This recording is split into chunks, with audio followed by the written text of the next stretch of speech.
In this video, I will be covering the incomplete records accounting system. The 5-step accounting flow comprises of source documents, journal entries, ledger accounts, trial balance, and financial statements. So far, I have been going through the flow of an active accounting system, meaning all source documents are collated to prepare journal entries.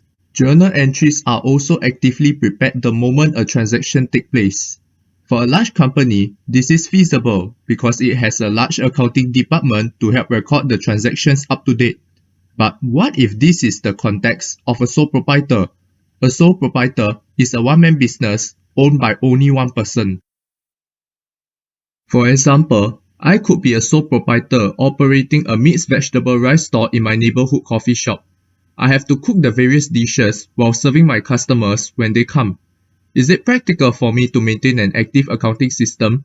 Is it feasible to record all sales, purchases, and other transactions as they occur? Well, I could hire an accountant to help me do the recording, but it will be costly. So, is it possible to construct financial statements for me to monitor my business financial position without actively recording the transactions when they occur? The answer is yes. I can use an incomplete record accounting system to understand my business financial status. When I say incomplete records, please note that the 5-step accounting flow is still followed, but the source documents are different from that of an active accounting system. Journal entries are still prepared, but not prepared as and when a transaction occurs. If the business records are not actively tracked, here's how we can obtain information about the business financial performance. First, the business could send confirmation letters to its customers and suppliers.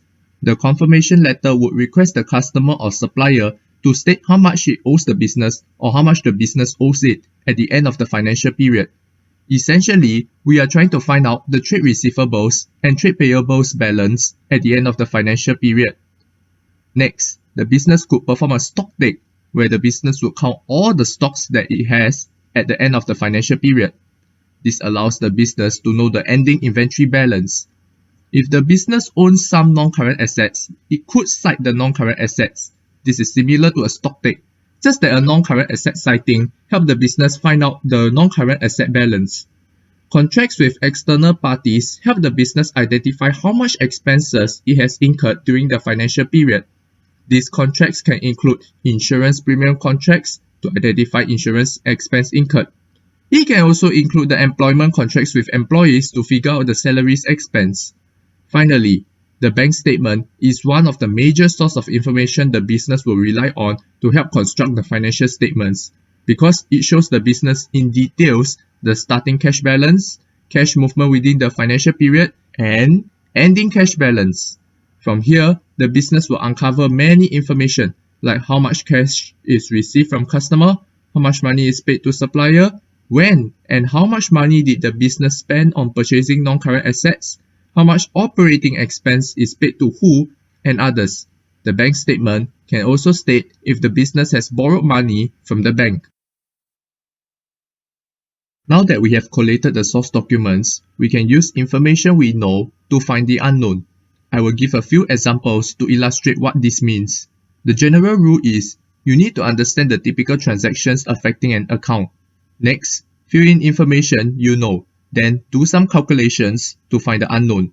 I will start with the trade receivables account. Typically, a trade receivable account is affected by cash received from customer, discount allowed, in-payment loss on trade receivables, and sales. Discount allowed is an expense. Sometimes, the business needs cash urgently, and one way to obtain more cash fast is to encourage the customers to pay early. So the business may provide an early payment incentive where the customer will pay an amount lesser than the full amount if it were to pay early. For example, a business may sell goods at $50,000 with a 30-day credit period, but it may also include an early payment incentive by allowing the customer to pay only $49,000 if payment was made within 10 days instead. The business lost $1,000 of the debt as a result, and this $1,000 is what I referred as discount allowed earlier on. Coming back, after knowing what account affect the trade receivable account, I like to arrange it into an equation form like this. The beginning and ending trade receivables balance can be verified through the trade receivable confirmation. Cash received from customer can be verified through the bank statement. I am assuming here for the purpose of simplicity that the business will keep track of discount allowed because it is an occasional transaction and it should be feasible to keep the record actively. For impairment loss on trade receivable, the business can check news about the customer's closing shop and send a confirmation letter to find out how much the debtor owed the business and could not pay up. Sales is an unknown, so to find out the sales, you will do some simple calculations by rearranging the equation as follows. Next, I will go through the trade payables account. Trade payables is typically affected by cash payment to supplier, discount received, and purchases. Discount received is the opposite of discount allowed. It is an income. If the supplier needs cash urgently, it may include an early payment incentive, and if the business pay within the discount period, it will enjoy a discount for early payment. This discount is what I mean as discount received. Like for trade receivables, let's arrange it into an equation form. The beginning and ending trade payable balance can be verified through the trade payable confirmation. Cash payment to supplier can be verified through the bank statement. I'm assuming that the business will keep a record of discount received for simplicity.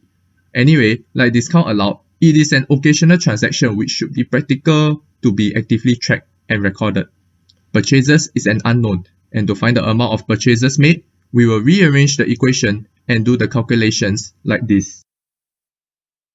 Inventories is typically affected by purchases and cost of sales.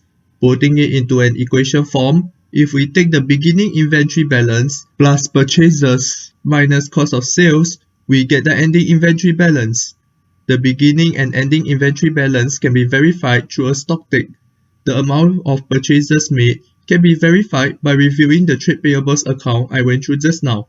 To find the cost of sales, we will rearrange the equation and calculate accordingly. I have told you the methods to find out the assets and liabilities balance. Then, what about the equity balance? Is there any confirmation letters that we need to send? Is there any documents to inspect? Or is there any sightings we need to perform? The answer is no to all three. You cannot find the equity balance directly. Instead, you need to rely on the accounting equation. Assets equal liabilities plus equity. To find equity, we need to calculate total assets and total liabilities of the business through confirmations, sightings, documents, or any other techniques. Then, take the difference between assets and liabilities. How about profit for the period? The method of calculating profit is the same as how you find the unknowns based on what you know. I mentioned that equity comprises of capital and profit, so equity will change when the owner contributed more capital into the business, when the owner withdraw capital from the business, and when the business earns profit. Put it into an equation form like this. Like always, to calculate profit, please rearrange the equation and calculate accordingly.